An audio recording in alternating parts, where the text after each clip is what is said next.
محمد تاج رسل اللہ قاطبة محمد صادق الاقوال والکلم محمد ذکرہ روح لانفسنا محمد شکرہ فرد علی الامم ربی صلی وسلم دائما ابدا علی حبیبک خیر الخلق کلہم۔ اللہ تبارک و تعالی جل جلالہ وعم نوالہ وتم برہانہ وعظم شانہ وجل ذکرہ وعز اسمہ کی حمد و ثنا، اور حضور پرنور شافع یوم النشور دستگیر جہاں غم گسار زماں سید سروراں حامی بے کساں قائد المرسلین خاتم النبیین احمد مجتبیٰ جناب محمد مصطفیٰ صلی اللہ علیہ وآلہ واصحابہ وبارک وسلم کے دربار گوہر بار میں ہدیہ درود السلام عرض کرنے کے بعد بہت ہی معزز و محتشم سامعین حضرات، رب ذوالجلال کی فضل اور توفیق سے ماہ شعبان المعظم میں آج ہمارے خطبہ جمعۃ المبارک کا موضوع ہے شب براءت کی حقیقت۔ میری دعا ہے ہم سب کو رب ذوالجلال قرآن و سنت کا فہم عطا فرمائے اور قرآن و سنت کے ابلاغ و تبلیغ اور اس پر عمل کرنے کی توفیق عطا فرمائے۔ اگرچہ شب برات گزشتہ رات تھی، لیکن لیلۃ البرات کے لحاظ سے ایک فرقہ کی طرف سے بہت سا پراپوگنڈا کیا جا رہا ہے۔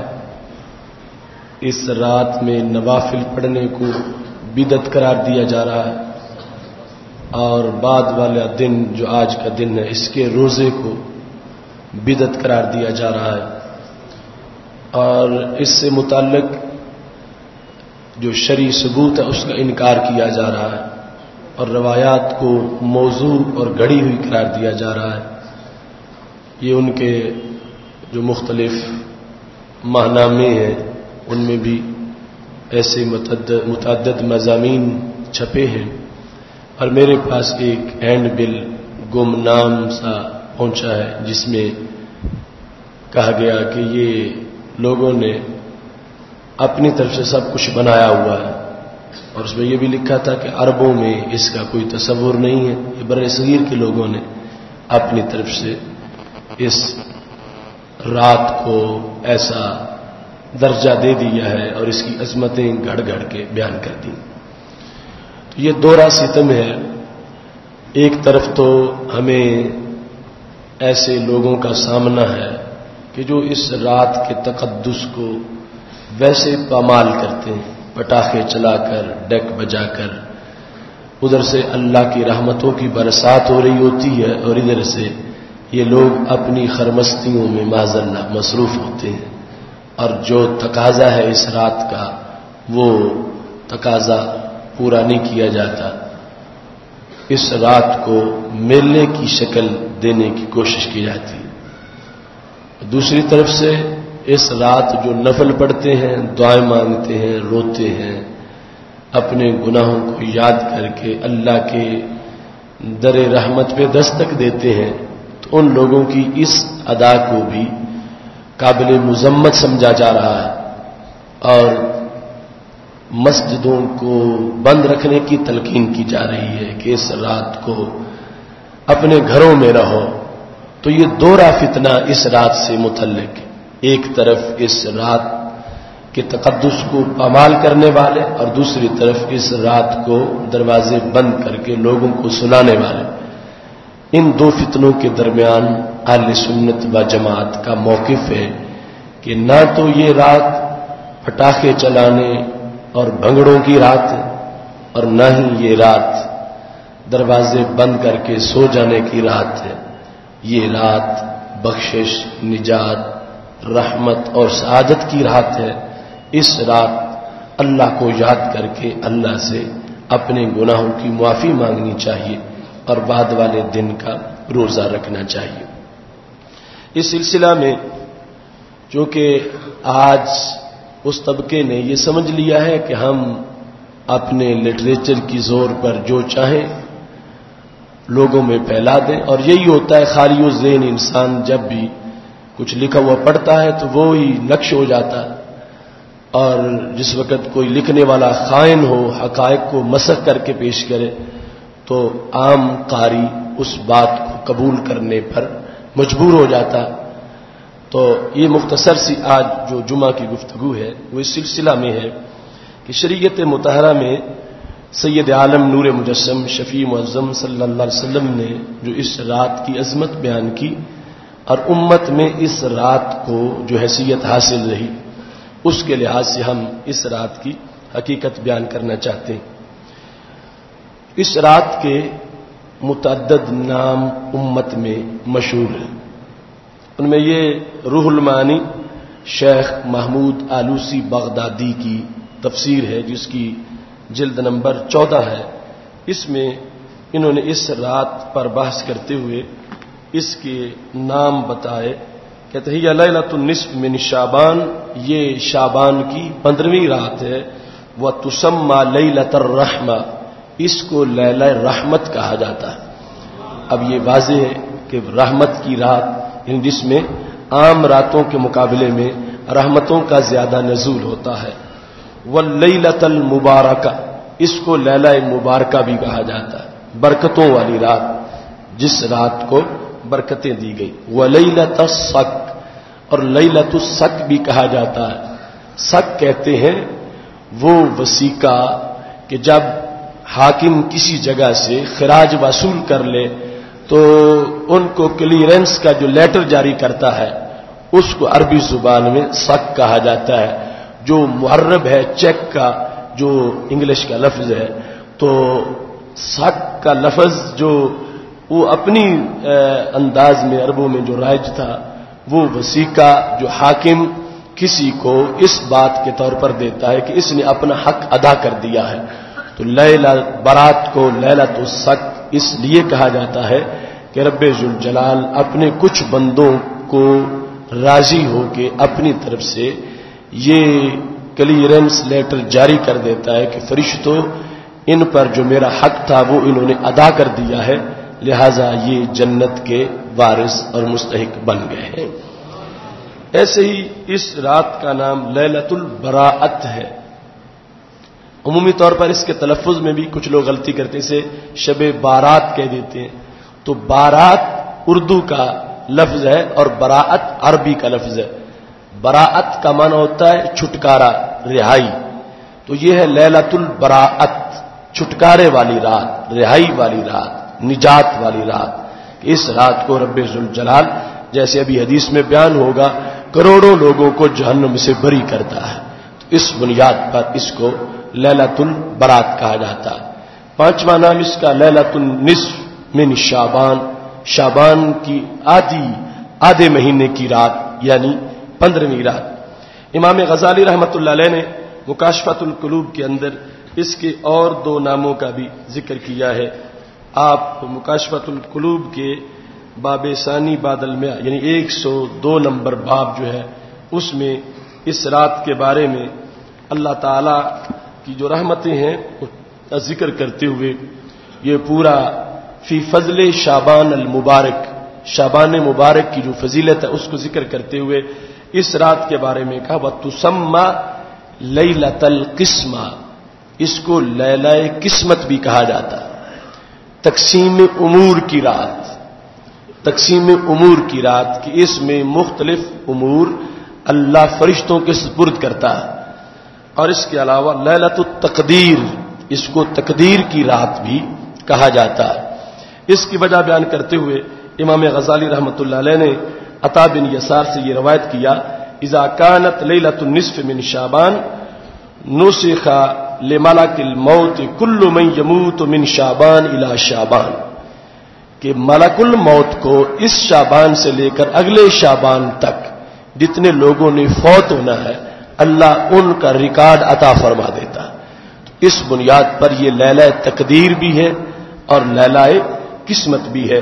وَإِنَّ الْعَبْدَ لَيَغْرِسُ الْغَرْسَ وَيَنْكِحُ الْأَزْوَاجَ وَيَبْنِي الْبُنْيَانَ وَأَنَّ اسْمَهُ قَدْ نُسِخَ فِي الْمَوْتَى.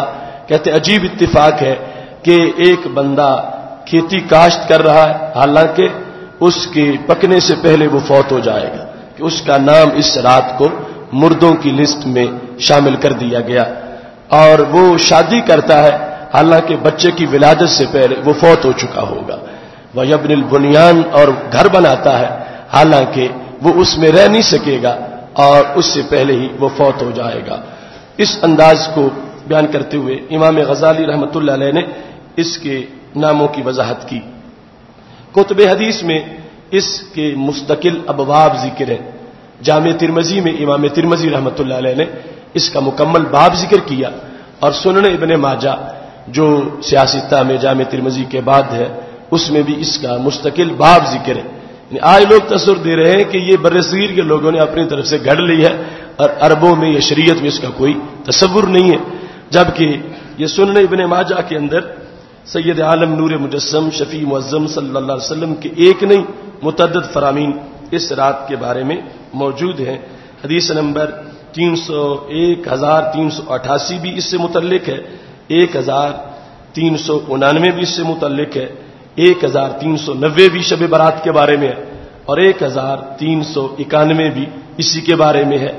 اور یہ پورا چیپٹر ہے باب ما جاء فی لیلۃ النصف من شعبان، کہ شب برات جو 15ویں رات ہے اس کا شریعت میں وجود کیا ہے اور اس کی شریعت میں حقیقت کیا ہے.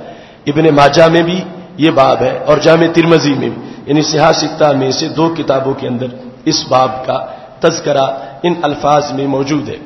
یہاں پر جو سید عالم نور مجسم شفیع معظم صلی اللہ علیہ وسلم سے حضرت سیدنا علی رضی اللہ تعالیٰ عنہ بھی روایت کرتے ہیں، اور اس میں بالخصوص سیدہ عائشہ صدیقہ رضی اللہ تعالی عنہا بھی روایت کرتی ہیں. اس رات کے راویوں میں حضرت سیدنا صدیق اکبر رضی اللہ تعالیٰ عنہ بھی ہے، حضرت معاذ بن جبل رضی اللہ تعالیٰ عنہ. متعدد صحابہ نے رسول اللہ صلی اللہ علیہ وسلم سے یہ جو شب برات ہے اس سے متعلق احادیث کو روایت کیا، اور آگے متعدد سندوں سے وہ باتیں ہم تک پہنچی ہیں، اور اصحاب ستہ نے اور ان کے علاوہ محدثین نے اس کو ذکر کیا ہے. سید عائشہ صدیقہ رضی اللہ تعالیٰ عنہا کہتی ہیں فقدت النبی ذات لیلۃ، ایک رات میں نے رسول اللہ صلی اللہ علیہ وسلم کو اپنے گھر میں غیر موجود پایا. دوسرے مقام پر تفصیل موجود ہے کہ وہ چونکہ رسول اللہ صلی اللہ علیہ وسلم نے اپنی ازواج کے دن تقسیم کیے ہوئے تھے، تو حضرت عائشہ صدیقہ رضی اللہ تعالی عنہا کے گھر اس رات رسول اللہ صلی اللہ علیہ وسلم موجود تھے، لیکن جب یہ اٹھیں تو دیکھا کہ رسول اللہ صلی اللہ علیہ وسلم موجود نہیں ہیں.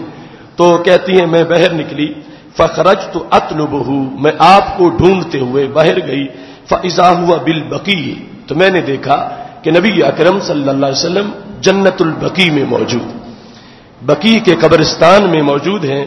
رافع رأسہ الی السماء، آسمان کی طرف سر اٹھایا ہوا، یہ چہرہ آسمان کی طرف کیا ہوا ہے. اتنے میں کہتی میں پہنچ گئی تو نبی علیہ الصلوۃ والسلام نے میرے جانے پر تعجب کیا، اور رسول اللہ صلی اللہ علیہ وسلم نے مجھ سے گفتگو کی تو کہنے لگے کہ یا عائشہ تو اکنت تخافین ان یخیف اللہ علیک ورسول، کیا تمہیں کہیں یہ خیال آ گیا ہے کہ اللہ اور اس کے رسول صلی اللہ علیہ وسلم آپ پہ کوئی ظلم کریں گے؟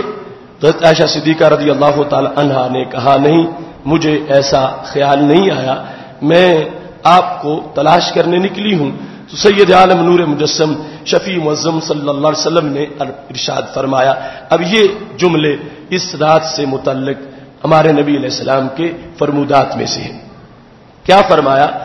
عائشہ تمہیں پتہ نہیں، آج کی رات وہ رات ہے جو شعبان کی 15ویں رات ہے. ان اللہ تعالی ینزل لیلۃ النصف من شعبان الی السماء الدنیا، جب یہ رات آتی ہے تو رب ذوالجلال آسمان دنیا پہ اتر آتا ہے. یہ لغوی معنی ینزل، چونکہ اللہ چڑھنے اترنے سے پاک ہے، تو مطلب یہ ہے کہ اللہ آسمان دنیا پر اپنے خاص جلوے نازل فرماتا. آسمان دنیا، یہ آسمان جو ہمیں نظر آتا اس کو آسمان دنیا کہا جاتا. دنیا کہنے کا مطلب یہ ہے، دنیا کو لغوی معنی ہوتا ہے اقرب، تو باقی آسمانوں کے مقابلے میں زمین والوں کے یہ زیادہ قریب ہے. اس قرب کی بنیاد پر اسے آسمان دنیا کہا جاتا، چونکہ ہر آسمان کا موٹاپا 500 سال کی مسافت پر مشتمل ہے. ہر آسمان سے اگلے آسمان تک کا سفر 500 سال کی مسافت پر مشتمل ہے. تو اس بنیاد پر جو 7واں آسمان ہے وہ تو ہم سے بہت دور ہے، اور یہ اقرب آسمان ہے، چونکہ اس تک ہمارا فاصلہ اتنا ہی ہے جتنا پہلے آسمان سے دوسرے آسمان تک ہے. حدیث صحیح کے مطابق زمین سے لے کر اس آسمان تک 500 سال کا سفر ہے، تو پھر جو بقیہ آسمان ہے ان کے مقابلے میں یہ آسمان ہمارا قریبی آسمان ہے. تو اس واسطے اس کو آسمان دنیا کہا جاتا ہے. اور اللہ تبارک و تعالی اس رات کو آسمان دنیا پر اپنی خصوصی تجلیوں کا نزول فرماتا ہے، اور اللہ کی طرف سے مختلف صدائیں اپنی مخلوق کے لیے اس رات کو گونجتی ہیں. اب رسول اللہ صلی اللہ علیہ وسلم نے یہ بیان کر کے کہ اللہ آسمان دنیا پر نزول فرماتا ہے تو کیا کرتا ہے؟ فَيَغْفِرُ، اللہ بخشتا ہے، لِأَكْثَرَ مِنْ عَدَدِ شَعْرِ غَنْمِ قَلْبٍ. بنی کلب اس وقت ایک قبیلہ تھا کہ جن کی بکریاں بہت زیادہ تھیں. کسی قبیلے کی بکریوں کی تعداد ان کے مساوی نہیں تھی. تو رسول اللہ صلی اللہ علیہ وسلم نے صحابہ کو بتانے کے لیے، عائشہ صدیقہ رضی اللہ تعالی عنہا کو بتانے کے لیے کہ اس رات کتنے لوگوں کو بخشا جاتا ہے، تو فرمایا اللہ تعالی بنی کلب کی بکریوں کے بالوں سے زیادہ تعداد میں لوگوں کو جہنم سے نکال کے جنت عطا فرما دیتا. فَيَغْفِرُ لِأَكْثَرَ، برابر نہیں، اکثر، اس سے اکثر، من عدد شعر غنم کلب، بنی کلب کی بکریاں ان کے جو بال ہیں ان بالوں کی تعداد سے زیادہ لوگوں کو خالق کائنات جل جلالہ اس رات نجات دیتا ہے، برات دیتا ہے، اور اللہ تبارک و تعالی بخشش فرما دیتا ہے. تو یہ حدیث شریف جس میں اس بات کو ذکر کیا گیا، اس کا بیان دیگر بہت سی حدیث کی کتابوں میں بھی موجود ہے. یہ شرح السنہ کی 3 جلد جو امام ابو حسین بن مسعود بغوی کی کتاب ہے، اس میں بھی انہوں نے اس سلسلہ میں پورا باب ذکر کیا ہے. باب فی لیلۃ النصف من شعبان، شعبان کی 15ویں رات کا باب. اس میں انہوں نے بھی متعدد احادیث ذکر کی ہیں، اور ان احادیث کے ساتھ ساتھ انہوں نے یہ حدیث جو ہے جو ابھی میں نے پڑھی اس کا بھی ذکر کیا، یہاں تک کہ صحیح مسلم شریف میں اس حدیث کے بعض حصے موجود ہیں. صحیح مسلم میں کتاب اور کتاب جنائز کے اندر دعا اور استغفار کے باب میں انہوں نے یہ ذکر کیا کہ نبی علیہ الصلوۃ والسلام اس طرح رات کو بقیع میں موجود تھے. عائشہ صدیقہ رضی اللہ تعالی عنہا وہاں پہنچی. وہاں یہ لیلۃ النصف کا ذکر نہیں ہے، لیکن باقی سارے واقعے کا ذکر ہے، جس سے پتہ چلتا ہے کہ وہ اسی رات کا معاملہ تھا کہ حضرت عائشہ صدیقہ رضی اللہ تعالی عنہا پہنچی. نبی اکرم صلی اللہ علیہ وسلم دعا مانگ رہے تھے، اور اس پر سید عالم نور مجسم شفیع معظم صلی اللہ علیہ وسلم نے یہ واضح کیا کہ یہ رحمتوں کی رات ہے، اور خالق کائنات جل جلالہ اپنے بندوں کو معاف فرماتا ہے. لیلۃ النصف کا باب ان محدثین نے جو ذکر کیا، اس سے مقصد یہ تھا کہ یہ قرون اولا سے نبی علیہ الصلوۃ والسلام کے فرامین سے یہ ثابت ہے، یہ بعد میں کوئی گھڑا ہوا معاملہ نہیں. امام بہقی کی کتاب شعب ایمان ہے، جس میں انہوں نے ایمان کے ڈپارٹمنٹ بیان کیے ہیں. اس کے اندر 3 جلد میں انہوں نے اس رات پر بطور خاص بحث کی ہے. اس میں بھی امام بہقی نے تقریباً 5-6 صفحات پر اس رات کا تفصیل سے ذکر کیا ہے، اور اس رات کے قیام اور دن کے جو روزے ہیں ان کا تفصیل سے امام بہقی رحمۃ اللہ علیہ نے تذکرہ فرمایا.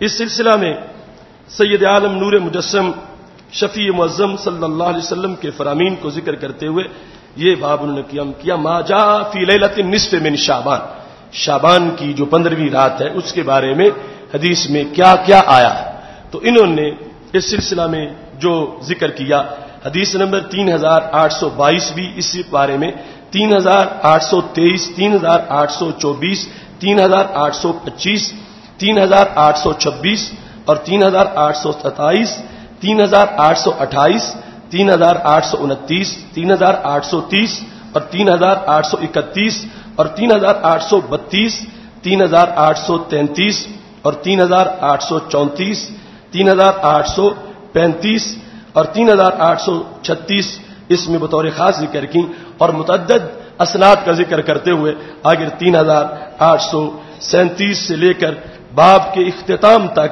یعنی 3842 تک مسلسل انہوں نے سند کے ساتھ اس رات کے بارے میں جو نبی علیہ السلام کے فرمودات ہیں اس کا تذکرہ فرمایا۔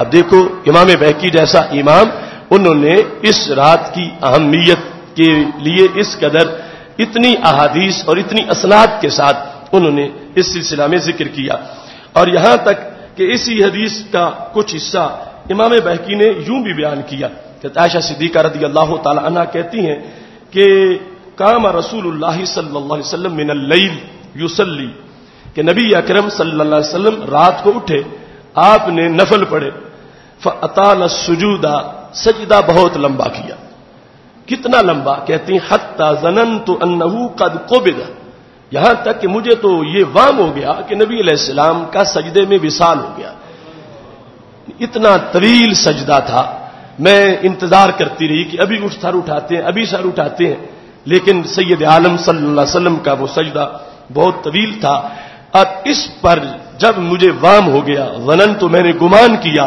کہ نبی علیہ الصلوۃ والسلام کا وصال ہو چکا ہے، ورنہ اتنا لمبا سجدہ یہ پہلے معمول میں نہیں تھا، تو کہتی ہیں حتی حرکت ابہامہ، میں نے نبی علیہ السلام کا انگوٹھا پکڑ کے تھوڑا سا کھینچا، تو سید عالم نور مجسم شفیع معظم صلی اللہ علیہ وسلم کا جب میں نے انگوٹھا کھینچا اور اس کے بعد میں واپس ہو گئی، رسول اللہ صلی اللہ علیہ وسلم نے سجدے سے سر اٹھایا، نماز سے فارغ ہوئے، مجھ سے پہلے گفتگو نہیں کی، فارغ ہونے کے بعد مجھے کہا یا عائشہ، تو اے عائشہ، دوسرا لفظ یا حمیرہ جو نبی علیہ الصلوۃ والسلام کی طرف سے عائشہ صدیقہ کو کہا جاتا تھا، تم نے یہ کیا کیا کہ میں نماز پڑھ رہا تھا اور تم نے میرا انگوٹھا کھینچا، تو اس طرح تو نماز میں جائز نہیں ہے، تم نے ایسا کیوں کیا؟ تو کہتی ہیں میں نے کہا لیکنی ظننت انک قبضت، میرا خیال تھا کہ آپ کا وصال ہو گیا، تو اس واسطے میں نے انگوٹھا کھینچا، کیوں؟ لطول سجودے کا، آپ نے سجدہ بڑا لمبا کیا، تو میں مجبور ہو گئی تو میں نے انگوٹھا کھینچا، تو نبی علیہ الصلوۃ والسلام نے فرمایا اتدرین ای لیلۃ ھذہ، جانتی ہو یہ رات کون سی ہے؟ کہ تمہیں میرے لمبے سجدے پر تو تعجب ہے، مگر تمہیں یہ خبر نہیں کہ یہ رات کون سی ہے؟ قلت اللہ ورسول عالم، تو میں نے کہا، عائشہ صدیقہ رضی اللہ تعالیٰ عنہ کہتی ہیں میں نے کہا رب بہتر جانتا ہے، رب کے نبی بہتر جانتے ہیں، یعنی یہ جن سے دین پڑھنے کا نبی علیہ السلام نے صحابہ کو حکم دیا اور کہا خذوا شطر دینکم، عائشہ صدیقہ سے تم نے آدھا دین پڑھنا، تو وہ سید عائشہ صدیقہ رضی اللہ تعالی عنہا کہتی ہیں رب بہتر جانتا ہے، آپ بہتر جانتے ہیں، مجھے تو پتہ نہیں کہ یہ رات کون سی ہے۔ تو ہمارے آقا صلی اللہ علیہ وسلم نے فرمایا ھذہ لیلۃ النصف من شعبان، یہ ہے شعبان کی 15ویں رات، عام رات نہیں، یہ شعبان کی 15ویں رات ہے۔ ان اللہ عز وجل یطلع علی عبادہ فی لیلۃ النصف من شعبان، اور اس رات کو اللہ، لغوی معنی یہ ہے اپنے بندوں کو جھانک کے دیکھتا ہے۔ اب رب ذوالجلال پاک ہے اس سے کہ وہ آگے جھانکے تو اسے کچھ نظر آئے، اسے تو ہر جگہ ہر چیز نظر آ رہی ہے، اور جھانکنا بظاہر ایک جسم کی ایک ادا ہے، تو یہ متشابہات سے ہے۔ مطلب کیا ہے اس لفظ کو استعمال کرنے کا؟ اپنی مخلوق کی طرف پیار کی جو کثرت ہے اس کا اظہار کرنا ہے، کہ جیسے کوئی بڑا خاص ارادہ کر کے کسی چیز کو دیکھنا چاہے تو جھانک کے دیکھتا ہے، خاص توجہ ہوتی ہے تو پھر وہ ایسا کرتا ہے، تو اللہ تعالیٰ اپنی خاص محبت کا اظہار کرتا ہے، اور نبی علیہ السلام نے اس اظہار محبت کے لیے یہ لفظ استعمال کر دیے ہیں کہ لوگوں اس رات تم دروازے بند کر کے سو نہ جانا، رب تو جھانک کے دیکھ رہا ہے، پیار سے دیکھ رہا ہے. خالق کائنات جل جلالہ بڑے پیار سے دیکھتا ہے اور دیکھ کے پھر کیا فرماتا ہے. ہمارے آقا صلی اللہ علیہ وسلم ارشاد فرماتے ہیں فیغفر، اللہ بخشتا ہے کس کو؟ للمستغفرین، جو کہ مغفرت مانگ رہے ہو. مستغفر جو مغفرت مانگنے والا ہے اللہ اس کو بخش دیتا ہے. وَيَرْحَمُ الْمُسْتَرْحِمِينَ، جو رحم مانگتے ہیں ان پہ رحم کرتا ہے، جو بخشش مانگتے ہیں ان کو بخش دیتا ہے. وَيُؤَخِّرُ أَهْلَ الْحَقِّ كَمَا هُمْ، ایک طبقے کو کچھ نہیں دیتا. کون؟ فرمایا جن کے دلوں میں کسی کا کینہ ہو ان کو اللہ مؤخر کر دیتا. یؤخرہم، ان کو اللہ تبارک و تعالی سائیڈ پہ کر دیتا ہے اور باقی جو مانگنے والے ہیں خالق کائنات جل جلالہ ان کو عطا فرماتا ہے.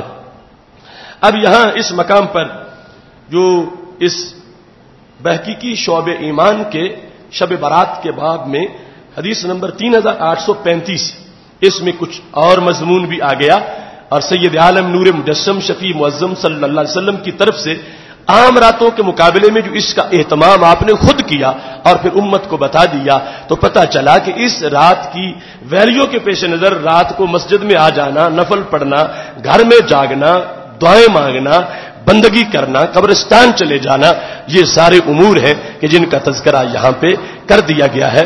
اور سید عالم نور مجسم شفیع معظم صلی اللہ علیہ وسلم نے جو اللہ کی خاص رحمتیں ہیں جس کی بنیاد پر اس رات کو امت برات کی رات، براعت کی رات یا امت رحمت کی رات کہتی ہے، برکت کی رات کہتی ہے، قدر و قسمت کی رات کہتی ہے، تو اس کے پس منظر میں یہی احادیث ہے کہ جن میں رب ذوالجلال کی اس خصوصی رحمت کا ذکر ہے. تو یہ جو اس رات کو اللہ کے آسمان دنیا پر جلوہ گر ہونے کی بات ہے یا جو یہاں پر ذکر کیا گیا سید عالم صلی اللہ علیہ وسلم کی طرف سے جھانکنے کا لفظ، تو یہ ساری بات مطلقاً اگر ساری حدیثیں اکٹھی کی جائے جو 15-16 ہیں تو یہ بات سب میں موجود ہے اور اس بنیاد پر آج بھی امت اسے یاد رکھے ہوئے ہے. اور اس سے بڑھ کے اور کیا دلیل ہو سکتی ہے کہ جب سید عالم نور مجسم شفیع معظم صلی اللہ علیہ وسلم سے یہ بات بالکل حتمی طور پر ثابت ہو گئی کہ عام راتوں کے مقابلے میں یہ رات خاص رات ہے جب اللہ جان کے بندوں کو دیکھتا ہے، آسمان دنیا پر اللہ تبارک و تعالی تجلی فرماتا ہے، خاص رحمتیں دیتا ہے. اور آگے وہ حدیث ہے جو میں بھی بیان کروں گا جس میں مختلف آوازیں بھی یعنی اللہ کی طرف سے جو اعلانات ہوتے ہیں وہ بھی اس کے بارے میں موجود ہیں. اس بنیاد پر اس حدیث کی جو کثیر سندیں ہیں ان کے نتیجہ میں یہ حدیث درجہ حسن تک جا پہنچی ہے. اگر کوئی بات اس کی کوئی ایک سند ضعیف ہو لیکن وہی بات دوسری سند سے ثابت ہو جائے، تیسری، چوتھی، پانچویں، چھٹی سے ثابت ہو جائے، متعدد اسناد مل جائیں تو پھر ذوف ختم ہو جاتا ہے اور پھر وہ بات ذوف سے نکل کے حسن تک چلی جاتی ہے. اور یہ بات بھی ذہن میں رکھیں کہ حدیث ضعیف میں اور موضوع میں بڑا فرق ہے.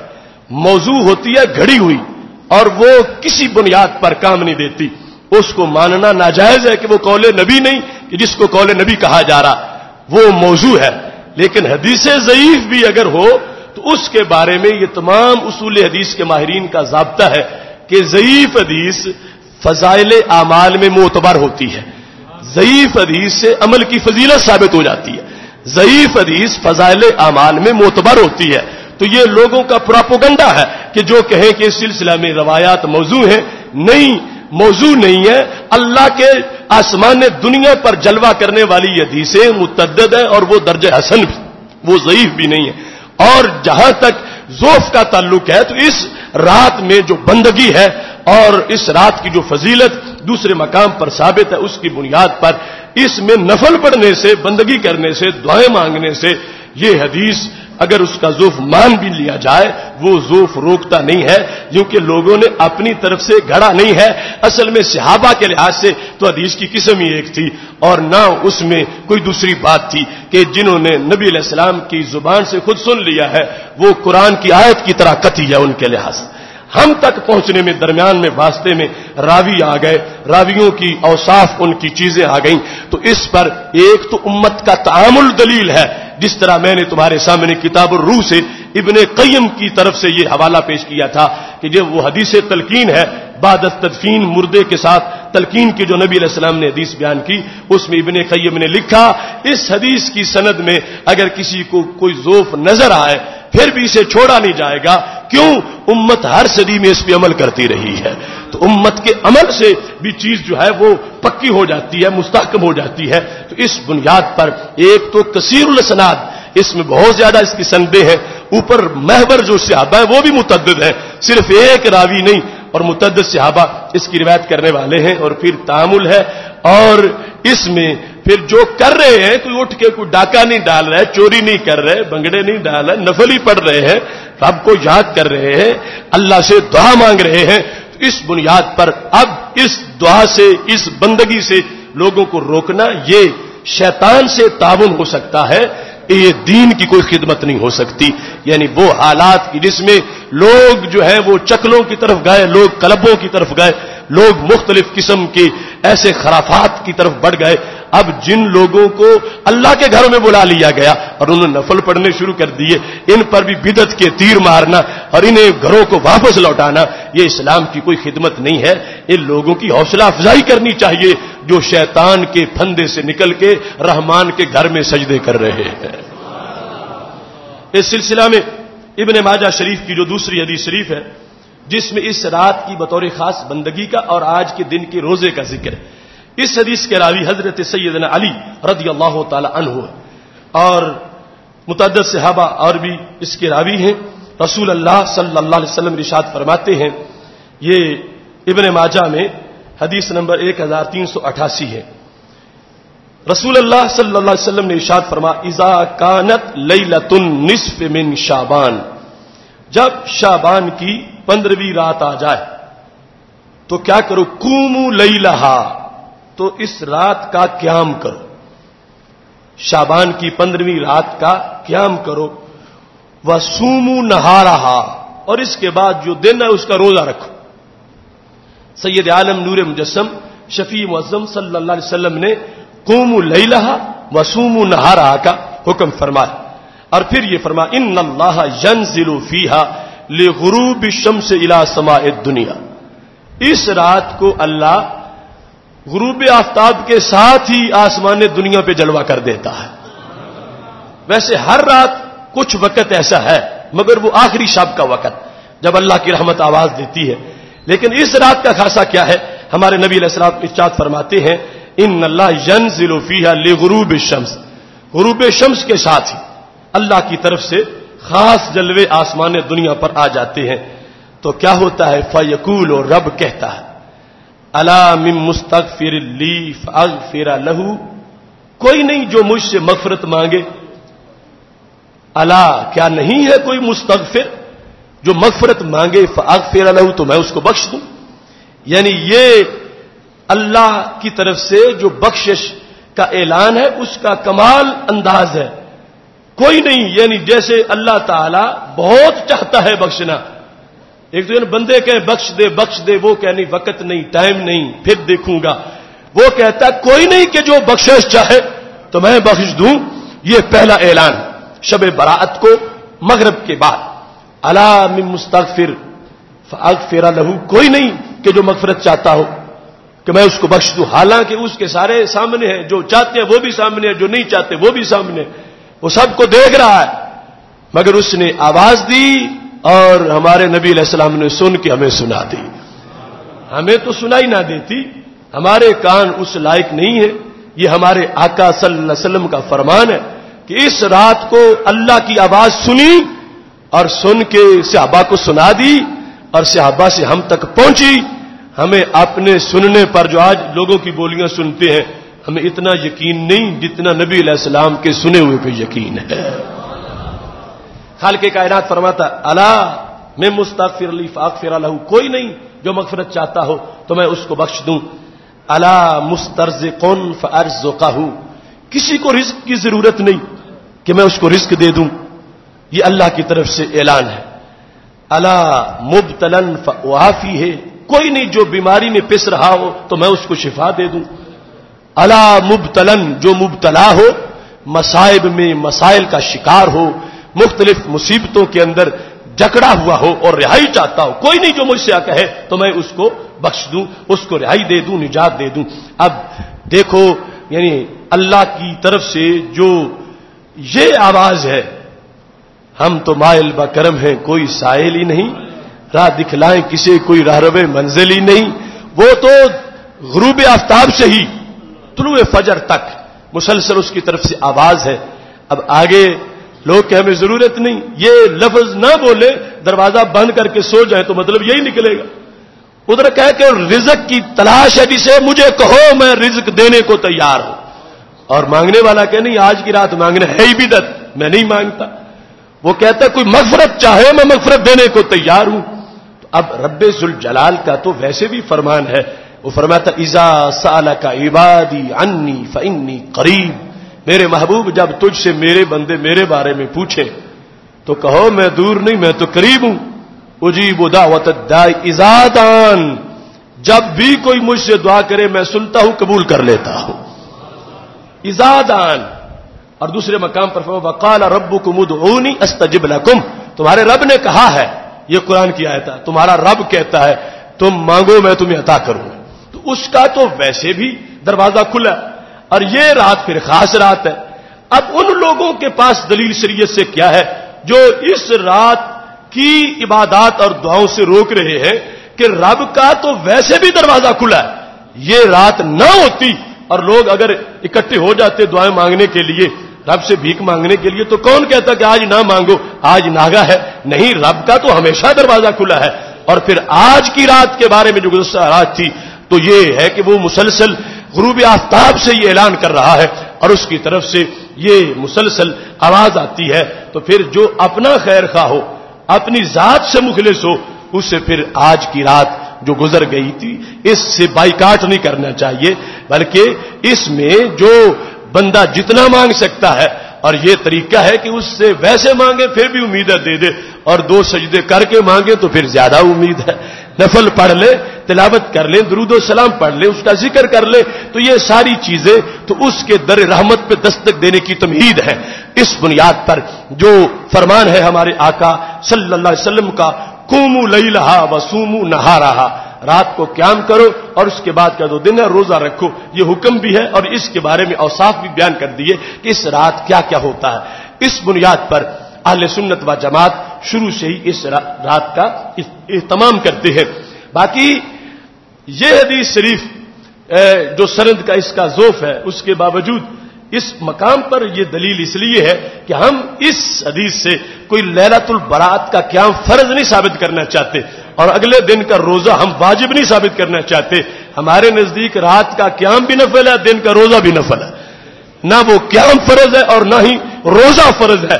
تو جو عمل کی حیثیت ہے اس کے لیے جس سٹینڈرڈ کی دلیل چاہیے وہ دلیل موجود ہے۔ اگر ہم نے اس رات کا قیام فرض قرار دیا ہوتا تو پھر ہم سے اس سے علیحدہ سٹینڈرڈ کی کوئی دلیل مانگتا، اور اگر ہم نے یہ روزہ فرض قرار دیا ہوتا آج کا تو پھر ہم سے کوئی دلیل تقاضا کرتا کہ فرض کے لیے جو دلیل چاہیے وہ دلیل پیش کرو۔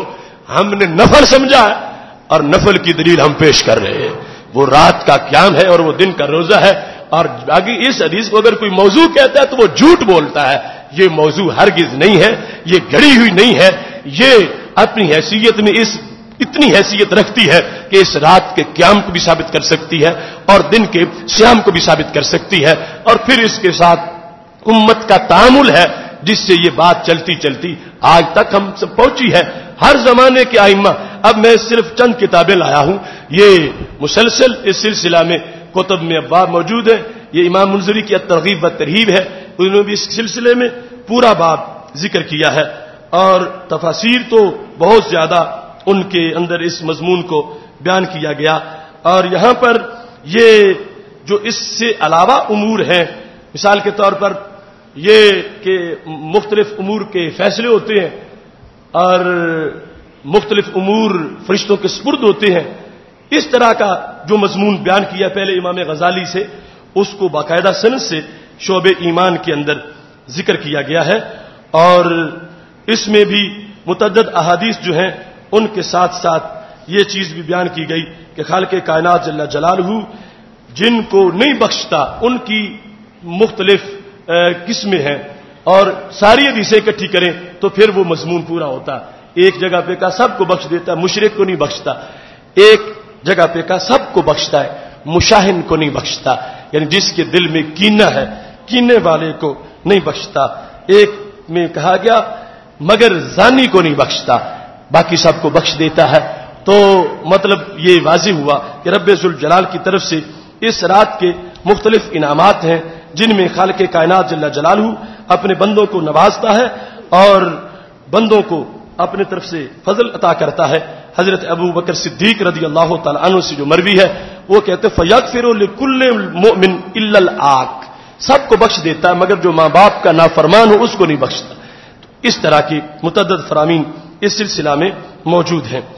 یہاں پر سید عالم نور مجسم شفیع معظم صلی اللہ علیہ وسلم سے صحابہ کرام علیہم رضوان نے جو باتیں سن کے آگے روایت کی اور ہم تک ان کا مضمون پہنچا, ان میں ایک احادیث کا سلسلہ ہے اور دوسرا بعد کے لوگوں کے صحابہ و تابعین کے اقوال ہیں.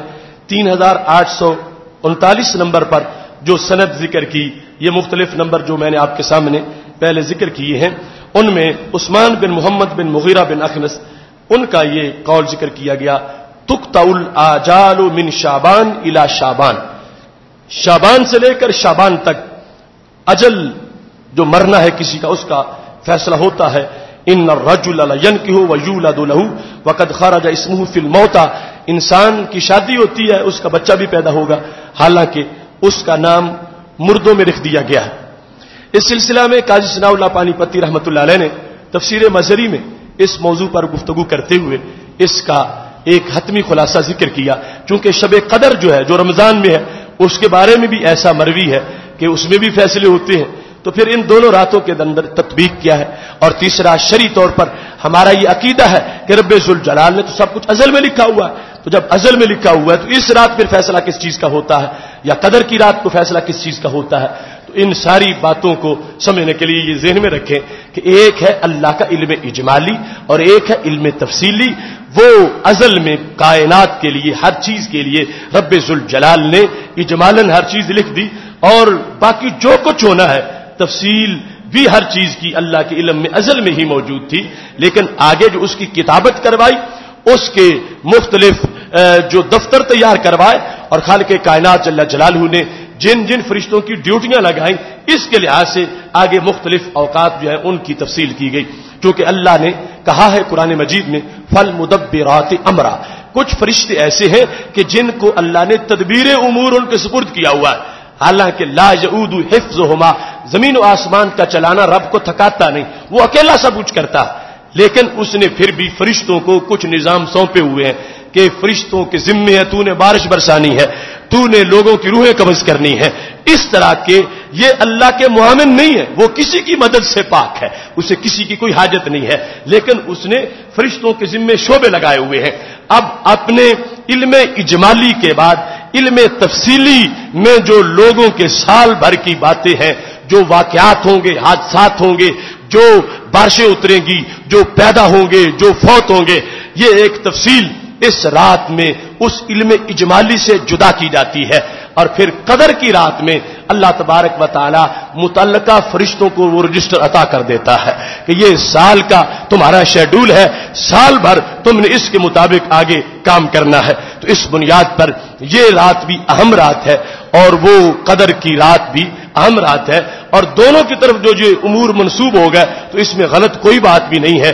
یہاں پر ان کی تفصیل ہے اور آگے پھر جدا کر کے ان کو لکھنا ہے, اور پھر اس کے بعد قدر کی رات وہ نظام فرشتوں کے سپرد کر دیا جائے گا کہ جس کی روشنی میں انہوں نے آگے سارے امور کو طے کرنا ہے. اس سلسلہ میں مختلف کتابوں کے اندر جہاں دعائیں قبول کرنے والی راتوں کا ذکر ہے وہاں پر بھی لیلۃ البرات کا بطور خاص ذکر کیا گیا کہ یہ رات برات کی رات ہے اور نجات کی رات ہے. بالخصوص حضرت شاہ ولی اللہ محدث دہلوی رحمۃ اللہ علیہ نے حجت اللہ البالغہ جو ان کی کتاب ہے, اس کتاب کے اندر جلد نمبر 1 میں اس رات کی بحث کرتے ہوئے حضرت شاہ ولی اللہ محدث دہلوی رحمۃ اللہ علیہ نے ایک باب قائم کیا جس کا نام رکھا ہے باب اسرار الاوقات. ان کا یہ انداز ہے کہ اپنی کتاب میں ہر چیز کی حکمتیں بیان کی ہیں. باب اسرار الحج، حج کی حکمتیں، باب اسرار الصیام، روزے کی حکمتیں، اور یہ باب ہے باب اسرار الاوقات، وقت کی حکمتیں، وقت کیا چیز ہے اور وقت کے اسرار و رموز کیا ہے. اس میں انہوں نے یہ بات ایک تفصیل سے بیان کی کہ کچھ وقت ایسے ہیں جو عام وقتوں سے ماورا ہے، ان کے دوسرے وقت ان کی برابری نہیں کر سکتے. کچھ اوقات ایسے ہیں، جیسے ہے نا کچھ جگہ ایسی ہیں کہ جہاں پر نیکی کا ریٹ بڑھ جاتا ہے. اب نماز آپ یہاں بھی پڑھتے ہیں اور اگر اللہ توفیق دے جا کے بیت اللہ میں پڑھے تو اب ریٹ بڑھ جائے گا، مسجد نبوی شریف میں اس کی حیثیت زیادہ ہوگی. اب نماز تو وہی ہے جو یہاں پڑھی تھی، لیکن جگہ اور ہے، اس جگہ کی وجہ سے ایک اس میں برتری آ گئی، ایک اضافہ آ گیا اور اللہ کے دربار میں مقبولیت بڑھ گئی. ایسے ہی وقت سارے رب کے پیدا کردہ ہے، لیکن کچھ اوقات ایسے ہیں کہ جن میں خالق کائنات عام اوقات کے مقابل اپنے بندوں پہ زیادہ مہربان ہوتا ہے. تو باب اسرار الاوقات کے اندر حضرت شاہ ولی اللہ محدث دہلوی رحمۃ اللہ علیہ نے اس طرح مختلف اوقات گنوائے کہ جن کے اندر رب ذوالجلال اپنے بندوں پر رحمتیں نازل کرتا ہے. احدھا کے ہیڈنگ کے نیچے لکھا ینزل ربنا کل لیلۃ الی السماء الدنیا حتی یبقى ثلث اللیل الاخر. حدیث شریف ہے کہ ہر رات ہی خالق کائنات جب آخری تیسرا حصہ رات کا باقی رہ جاتا ہے تو خالق کائنات آسمان دنیا پر تجلی فرماتا. تو وہ وقت پھر عام اوقات سے خاص ہے کہ جس وقت میں خالق کائنات جل جلالہ اپنے بندوں پہ زیادہ مہربان ہوتا ہے. اس کے بعد حضرت شاہ ولی اللہ محدث دہلوی رحمۃ اللہ علیہ کہتے ہیں کہ ان اعمال العباد تعرض یوم الاثنین و یوم الخمیس، پیر کے دن اور جمعرات کے دن بندوں کے عمل اللہ کے سامنے پیش کیے جاتے. یہ پہلے ہم تفصیلاً گفتگو کر چکے ہیں کہ ایک جمعہ کا جمعہ حساب ہوتا ہے، ایک پیر اور جمعرات کا حساب ہے، ایک ماہانہ ہے، ایک سالانہ ہے، یہ مختلف اوقات ہیں. اس کے بعد کہنے لگے ینزل قال فی لیلۃ النصف من شعبان. یہ اوقات بیان کرتے کرتے کہ افضل وقت کون سے ہے اور جن میں دعائیں قبول ہوتی ہیں اور بندگی کا ریٹ بڑھ جاتا ہے اور اللہ تبارک و تعالی تھوڑی بندگی پر زیادہ اجر عطا فرماتا ہے. کہتے ایک وقت ان میں سے کون ہے؟ لیلۃ النصف من شعبان، 15ویں رات شعبان کی. ان اللہ لا یطلع فیہا وفی روایت ینزل فیہا الی السماء الدنیا. اللہ تبارک و تعالی اس رات کو آسمان دنیا پر تجلی فرماتا ہے اور تجلی فرما کے اپنے بندوں کو بخشش کی سوغات عطا فرماتا ہے. اب آپ اس سلسلہ میں آج کے ان لوگوں کے پروپیگنڈے کی جو شر ہے اس کو محسوس کریں. آخر حضرت شاہ ولی اللہ محدث دہلوی رحمۃ اللہ علیہ جیسا انسان اپنی کتاب میں جب یہ باب ذکر کر رہا ہے، اگر یہ من گھڑت بات ہوتی تو من گھڑت باتیں ایسا امام ذکر کر کے لوگوں کو اس رات کی طرف متوجہ کرنا چاہتا، اور اگر ایسی صورتحال ہوتی کہ یہ رات کوئی شے نہیں، اس کی کوئی حقیقت نہیں، اس کا کوئی مقام نہیں، تو پھر ان کو یوں ذکر کرنا چاہیے تھا. ذکر کر کے کہتے ہیں لوگوں نے گھڑ لی ہے، حقیقت میں یہ کچھ نہیں. لیکن انہوں نے اس انداز میں ذکر کیا کہ اس کا رد نہیں کیا، بلکہ کیا لکھا والحدیث والاحادیث فی ھذا الباب کثیرۃ معلومۃ. کہتے ہیں یہ شعبان کی جو 15ویں رات ہے اس کے سلسلے میں تھوڑی نہیں احادیث کثیرہ ہے. والاحادیث فی ھذا الباب کثیرۃ معلومۃ، کثیر بھی ہے اور معلوم بھی ہے. ایسی نہیں کہ جن کا کوئی سرو پا نہ ہو، اور ایسی نہیں کہ جن کی کوئی سند نہ ہو، اور ایسی نہیں کہ جن کو دلیل نہ بنایا جا سکے. تو حضرت شاہ ولی اللہ محدث دہلوی رحمۃ اللہ علیہ اپنی اس کتاب میں اس رات کی عظمت کو اجاگر کرتے ہوئے ہمیں یہ سبق دے رہے ہیں. یہ میں نے چند نام اس لیے لیے عربوں سے لے کر عجم تک، اور وہاں اصحاب ستہ سے لے کر آج کے محدثین تک، اور حضرت صدیق اکبر، حضرت علی، حضرت معاذ بن جبل، حضرت عائشہ صدیقہ رضی اللہ تعالی عنہم سے لے کر آج کے اہل حق تک یہ چند حوالہ جات آپ کے سامنے اس لیے ذکر کیے ہیں کہ کسی کے شر کا شکار نہ ہو اور کسی کے پراپوگنڈے میں نہ آئے. یہ ہم نے نہیں گھڑی، یہ تو رب نے اس رات کی قسمت جو ہے وہ عظیم بنائی ہے. اور نبی علیہ الصلوۃ والسلام نے بیان فرمایا ہے جس میں سرکار عبادت کرے، سرکار چلے جائیں اہل بقیع کی مغفرت کے لیے، وہاں جا کے ان کے لیے دعا مانگے اور یہ فرمائیں کہ یہ رات، ہر لمحہ اس رات کا بہت عظیم لمحہ ہے، اور ہر لمحہ اس رات کا اللہ کی اس میں مسلسل آواز آ رہی ہے. تو ہمارا ایمان بالغیب ہے، رسول اللہ صلی اللہ علیہ وسلم کے فرمان پر یقین رکھتے ہوئے ہمیں اس رات کی قدر کرنی چاہیے، اور اس سلسلے کا جو پراپوگنڈا ہے اس کی طرف بالکل متوجہ نہیں ہونا چاہیے.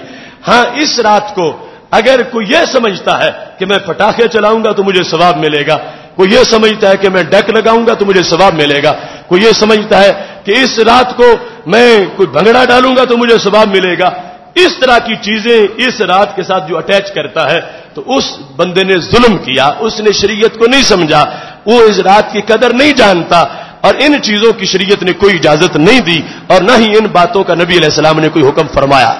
اس لحاظ سے اگر وہ ایک فتنہ جو جہال کا ہے وہ ہم اس کا ابتدا میں خود رد کر رہے ہیں، اور یہ نام نہاد روشن خیال اور جہال، ان سے دین کو بچانا یہ ہمارے لیے لازم ہے. اور دوسری طرف جو دین کے رنگ میں اس عبادت سے لوگوں کو روکنا چاہتے ہیں ان کے لیے بھی ہم نے عافیت کے پیش نظر یہ باتیں پیش کر دی ہیں. اور یہ ہینڈ بل بھی چھپ چکا ہے، ادارہ صراط مستقیم کا یہ پیغام مختلف جگہ تقسیم ہوا ہے، نماز جمعہ کے بعد قاری صاحب سے آپ کو مل جائے گا، وہ تقسیم ہو رہا ہوگا، جس میں ہم نے چند دلائل اس سلسلہ کے بطور خاص ذکر کی ہیں. اب بہت سے آپ میں ساتھی ایسے بھی ہوں گے کہ کیا ایسا بھی ہے کہ لوگ اس رات میں نفل پڑھنے سے بھی روکتے ہیں؟ ہم تو شیطان روک رہا تھا ہمیں، ہم آ نہیں سکے تھے، پڑھ نہیں سکے تھے، اور اب سنا ہے کہ اس سے شریعت کا حوالہ دے کے بھی روکا جا رہا ہے. تو یہ فتنوں کا دور ہے، آنکھ جو کچھ دیکھتی ہے لب پہ آ سکتا نہیں، محو حیرت ہوں کہ دنیا کیا سے کیا ہو جائے گی. روزانہ کے نئے نئے فتنے اور نئے نئے جھگڑے اور نئے نئے نعرے اور نئے نئے نظریے لوگ ان کو جنم دے رہے ہیں. ہمارے لیے اس میں عافیت ہے کہ جو شروع سے اصحاب رسول صلی اللہ علیہ وسلم کا طریقہ، اہل بیت اطہار رضوان اللہ علیہم اجمعین کا طریقہ ہے، تابعین تبع تابعین کا جو طریقہ ہے، جو امت کا تسلسل ہے جس میں کوئی انقطاع نہیں ہے، جس میں کسی طرح کہیں سند ٹوٹتی نہیں ہے، اس صراط مستقیم کے ساتھ ہمیں وابستہ رہنا چاہیے. اور وہ مسلکن اور اعتقادن اس صراط مستقیم کو اہل سنت و جماعت کے ساتھ تعبیر کیا جاتا ہے کہ جہاں یہ جو تنفل ہے، کثرت تعبد ہے، اس کو بدعت نہیں کہا جاتا. اب جن لوگوں کی طرف سے یہ ہینڈ بل چھپتے ہیں وہ تنفل کی کثرت کو بدعت سمجھتے ہیں. ان کے نزدیک اگر کوئی بندہ رات میں 50 نفل پڑھ لے کسی رات میں، وہ کہتے ہیں اس نے بدعت کا ارتکاب کیا، اتنے نفلوں کی ضرورت کیا تھی. ان کے نزدیک کثرت تنفل بدعت ہے. وہ اس بنیاد پر حضرت امام اعظم ابو حنیفہ رحمۃ اللہ علیہ کے خلاف بھی بول جاتے ہیں، کہتے ہیں دیکھو ساری رات نفل پڑھتے رہتے تھے، ایک رات میں قرآن ختم کرتے تھے، رب نے کہاں حکم دیا ہے ایک رات میں قرآن ختم کرنے کا. اب دیکھو تنقید کے انداز، اور دیکھو یعنی جب سمجھ نہ آئے تو وہ جو ہاتھ نہ پہنچے تھو کوڑی والا معاملہ ہے. اپنی خواہشیں، اپنی آسائشیں، اپنے آرام اور اپنے نفس کی کوتاہی اس پر پردہ ڈالنے کے لیے جو کرتے ہیں ان پہ بھی کیچڑ اچھالا جا رہا ہے، ان کو روکا جا رہا ہے. اب کثرت تعبد اور اس طرح کی بندگی، اب اس میں دیکھ لو صحابہ کرام علیہم رضوان کی حیات طیبہ میں وہ حضرت خبیب رضی اللہ تعالی عنہ کی شہادت کا وقت جب قریب آ گیا تھا، ان کو پکڑا گیا تھا، اور ان کا بخاری شریف میں ذکر ہے کہ اللہ تبارک و تعالی نے ایسا بندوبست کیا کہ جہاں بیٹھے تھے تازہ فروٹ ان کے لیے پہنچتا تھا جو کسی علاقے میں موجود نہیں ہوتا تھا. اب جس وقت انہیں شہید کرنے لگے تو انہوں نے کہا مجھے چھوڑو، میں 2 نفل پڑھ لوں. اب امام بخاری رحمۃ اللہ علیہ نے یہاں پورا باب کا ہیڈنگ یہ دیا ہے کہ وقت شہادت کی نماز، کہ کسی کی شہادت ہونے لگے تو وہ کہا میں نفل پڑھ لوں. اب یہ وقت شہادت کی نماز جو ہے نا، اس کے بارے میں کوئی آیت قرآن نہیں ہے کہ جس میں کہا گیا ہو کہ صلو قبل الشہادت، جب تیر چلنے لگے پہلے 2 نفل پڑھ لو، یا تمہیں کسی نے قید کیا ہو مارنے کے لیے باہر نکالے تو 2 نفل پڑھ لو. ہمارے نبی علیہ السلام کی کوئی حدیث کسی درجے کی بھی اس سلسلے میں نہیں ملتی. لیکن حضرت خبیب رضی اللہ تعالی عنہ نے جس وقت یہ نفل پڑھے تو امام بخاری نے ان کو بدعتیوں میں شمار نہیں کیا. امام بخاری نے ہیڈنگ بنا کے ان کی تعریف کی اور پھر آگے ان کا عمل لکھا کہ اللہ کا کیسا بندہ ہے، سمجھ آئے دنیا سے جا رہا ہوں، چلو جاتا جاتا ہی 2 نفل پڑھتا چلا جاؤں. اب یہاں پر اس وقت انہوں نے نفل ادا کیے تو نفل ادا کر کے جس وقت سلام پھیرا تو ان سے بولے جو شہید کرنا چاہتے ہیں. کہنے لگے میں پڑھنا لمبے چاہتا تھا، لیکن آج میں نے سمجھا کہ لمبے نفل میرے لیے آر ہے. میں چاہتا تھا کہ قیام لمبا کرتا، میں سجدہ لمبا کرتا، میں رکوع لمبا کرتا، لیکن آج میں نے لمبے نہیں پڑھے. کیوں؟ فرمایا آج لمبے پڑھتا تو تم کہتے کہ ڈر کے موت سے نفل پڑھ رہا ہے، کہ چونکہ سلام پھیرے گا تو ہم تلوار چلا دیں گے، اور چاہتا چلو جو سانس لے لوں بچ جاؤں. میں اپنی ملت کو یہ تانا نہیں دلوانے دوں گا تم سے، میں اپنی ملت کو محفوظ رکھوں گا. میں نے جو نفلوں سے پیار تھا وہ میں نے پڑھ لیے. طبیعت چاہتی تھی کہ رب سے باتیں لمبی کر لوں، مگر تانا بھی ملت کو نہیں دلوانا چاہتا تھا، اس لیے میں نے 60 نفل پڑھ دیے ہیں. اب میں تیار ہوں، تم اپنی تلوار نکالو اور میرا سر تن سے جدا کر دو. اس طرح وہ شہید ہو گئے، جام شہادت نوش کر لیا. لیکن یہ جو کثرت تنفل ہے، اس سلسلے میں امت کو اصول تو دے گئے کہ نفلی عبادت ایسی نہیں کہ جس کے بارے میں تم آیت ڈھونڈ کے ہی کرو کہ چونکہ اس آیت میں لکھا ہے لہذا نفل پڑھ لیں، چونکہ اس حدیث میں لکھا ہے لہذا نفل پڑھ لیں. بتا گئے میں صوفہ کا پڑھا ہوا ہوں اور نبی علیہ السلام کے سامنے میں نے دین حاصل کیا ہے، اور میری حیات بالیقین کامیاب حیات ہے کہ جس پر شہادت کی مہر لگ رہی ہے. میں فکری اور نظری طور پر بھی تمہیں اس بات کی طرف متوجہ کر رہا ہوں کہ میں نے جو 2 نفل پڑھے ہیں تو کیا آگے سنت رائج کر دی ہے کہ اگر کسی کو موقع مل جائے تو وہ ضرور 2 نفل پڑھ لے. اب یہ نبی نہیں ہے اور نہ ہی خلفائے راشدین میں سے ہے، یہ ایک ولی ہے اور نبی علیہ الصلوۃ والسلام کے صحابی ہیں، مگر 2 نفل پڑھ کے نہ بدعتی بنے ہیں اور نہ آگے جو پڑھیں گے شہادت سے پہلے وہ بدعتی بنیں گے. انہوں نے یہ اپنی طرف سے واضح کر دیا کہ احکام کا گریڈ بھی دیکھو اور اس کے لحاظ سے پھر آگے سوچو. نفل تو اللہ نے رکھے اس لیے ہے کہ جو جتنی مرضی پڑھ لے، جتنے چاہے پڑھ لے، وقت جائز ہو، شرطیں پوری ہو، باوضو ہو، کپڑے پاک ہو، جگہ پاک ہو، اور وقت نماز کا ہو، مکروہ ٹائم نہ ہو، وہ پڑھ لے. اب اس پر یہ تیر نکال کے آ جانا کہ تو نے 4 پڑھے ہیں لہذا تو بدعتی ہو گیا ہے، تو نے 8 پڑھ لی ہیں تو بھی بدعتی ہو گیا ہے، تو نے 10 پڑھ لی ہیں تو بھی بدعتی ہو گیا ہے. یہ تو کثرت تنفل اور کثرت تعبد اس کا شریعت میں تقاضا ہے. یہ کرنے والوں نے کوئی اضافہ نہیں کیا، اصل میں قانون کلی تھا، اس کا ایک فرد انہوں نے ظاہر کر دیا. اب رب ذوالجلال نے جو قرآن میں حکم دیا ہے اپنی تسبیح کا، اللہ نے حکم دیا اپنی عبادت کا، اسی کا ایک یہ بھی شعبہ ہے. اب فرائض تو بندہ اپنی طرف سے نہیں بنا سکتا، واجب بھی نہیں بنا سکتا.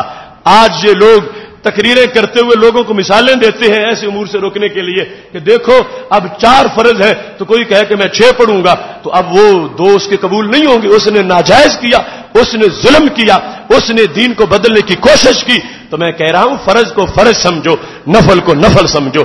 اب ہم کسی کو اجازت نہیں دیں گے اور نہ ہی کوئی ایسا کر سکتا ہے جو کہ میں فجر میں 2 فرض نہیں پڑھوں گا میں 4 پڑھوں گا، میں 2 سنتیں نہیں پڑھوں گا میں 4 پڑھوں گا. چونکہ اللہ کو پسند وہ ہے جو نبی علیہ السلام نے دین عطا کیا ہے. اس سلسلہ میں فرض میں اب گنجائش نہیں کوئی اپنی طرف سے بڑھائے. حالانکہ عقل بظاہر کہتی ہے کہ رب کو سجدے پسند ہیں، اگر 4 سجدے جو زور میں 4 رکعتیں 8 پڑھ دی جائیں تو رب زیادہ خوش ہوگا. عقل کا یہ تقاضا تھا، مگر شریعت نے کہا اس نے خوبی 4 میں سمجھی ہے کہ فرض تم نے 4 ہی پڑھنے ہیں یا فرض تم نے 2 ہی پڑھنے ہیں. اب جو بڑھائے گا وہ اللہ کے دین کا دشمن ہے. اس نے چونکہ اللہ کی حدود کو پھلانگنے کی کوشش کی ہے اور اللہ تبارک و تعالیٰ کا جو نظام ہے اس کو بدلنے کی کوشش کی ہے. لیکن کچھ معاملات ایسے ہیں جہاں رب ذوالجلال نے اپنی طرف سے اجازت دے رکھی ہے. تو اس بنیاد پر اگر آج کثرت تنفل کی وجہ سے ایک انسان اب تلاوت قرآن مجید کرتا ہے، اب ان لوگوں سے پوچھو دن میں کتنی کرنی چاہیے، ہمیں قرآن سے دکھاؤ، ہمیں سنت سے دکھاؤ. 1 رکوع پڑھنا چاہیے، 1 پاؤ پڑھنا چاہیے، آدھا پارا پڑھنا چاہیے یا پارا پڑھنا چاہیے.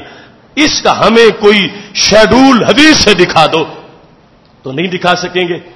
اب ادھر نہیں تو اگر پڑھنے والے پر بدعت کا فتویٰ لگانا ہے کہ تو نے روزانہ سپارہ معین کر لیا، روزانہ تو سپارہ پڑھتا ہے، تو 1.5 سپارہ کیوں پڑھتا ہے، تو 2 کیوں پڑھتا ہے، تو 5 کیوں پڑھتا ہے. تو یہ نکلا نہ ادھر سے دکھا سکتے ہیں کہ پڑھنا کتنا چاہیے اور نہ پڑھنے والے کو پڑھنا دینا چاہتے ہیں. نتیجہ یہ نکلے گا کہ پڑھنے والے بدعت سے ڈر کے کہتے ہیں پڑھتے ہی نہیں، چونکہ ہم جو کام کریں گے دلیل تو ہمارے پاس موجود نہیں کہ ہمیں کتنا پڑھنا چاہیے. تو اب شریعت نے کہا کہ ایسے لوگوں کے ضابطے توڑ ڈالو، چونکہ یہ ایسے امور ہیں جہاں اللہ نے بندے کے سپرد کر دیا ہے.